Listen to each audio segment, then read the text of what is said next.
In May 1950, Victor Wheel, a 23-year-old wood carver from Benoni, became South Africa's first boxing world champion.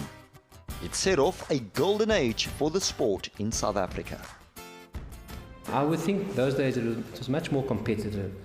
The standard of boxing, in my opinion, has dropped a bit. In those days, in the 50s and 60s and even the 70s, you had a single one world champion in 8 different weight divisions. So to be a world champion, you were a true world champion. Today it's watered down. You have almost 17 different divisions and about 7 different world champions. WBO, WBU, IBF, IBO, WA. There's so much you can't even count. Since 2001, boxing has lost 2.3 million spectators in South Africa. Just 2 boxing promoters command the local boxing scene: Rodney Berman and Branko Milenkovic. And declining support means greater financial risk.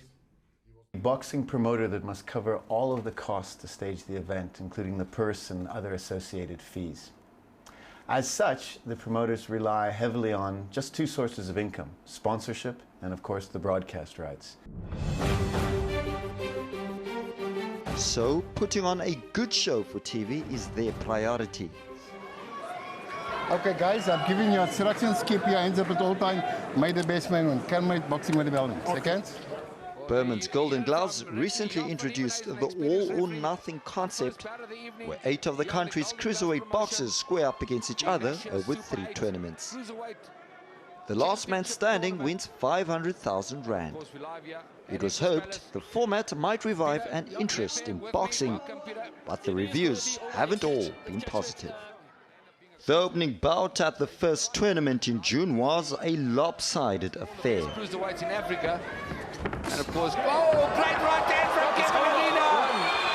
I told you, Brian, right hand, and it looks like Kevin Young Guns Lerena flattened 42-year-old Zambian Lucas Jerry in 53 seconds. It was not going to go the distance, this one, and of course, it didn't go the distance. Kevin Lerena stopping his opponent, Lucas Jerry, in the first round. And we'll hear from our ring announcer. The main event was also criticized. Fought over 12 rounds between the young Chris the Heat van Heerden and veteran Argentinian Sebastian Lejeune. That's a good victory for Chris van Heerden. Very, very good victory for Chris van Heerden.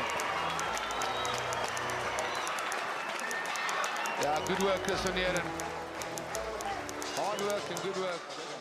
People want to come see a good fight. They want to see one that's tough, that's hard, where the fighters have to fight it out to get to the best fighter. And unfortunately, it's not always the case here. Not always the best fighters are picked as opponents. Yeah, you know, it's a fallacious argument, and occasionally I get a fighter coming in and saying, "Oh, here you're putting me in this fight because you want to get me bumped off." The reality is we're in private enterprise, and a lot of people lose sight of that fact. A question being raised by fans then is whether promoters have compromised the sport just to keep their private enterprises afloat.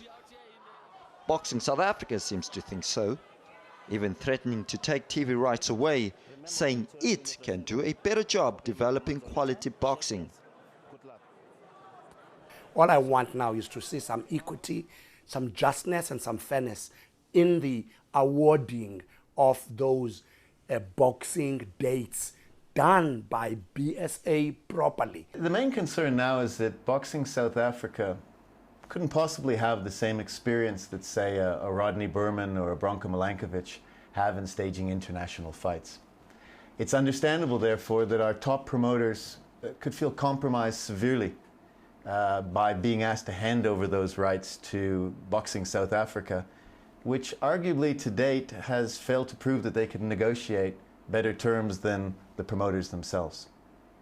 In fact, the last tournament they negotiated was reportedly given to the SABC for free.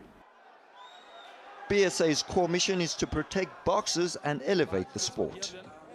If it is to assert its authority for the good of boxing, it first has to live up to its mandate by preventing unfair matchups that result in easy wins and disappointed fans. Arnold Masinda, Cape Town. Right now, people are throwing each other.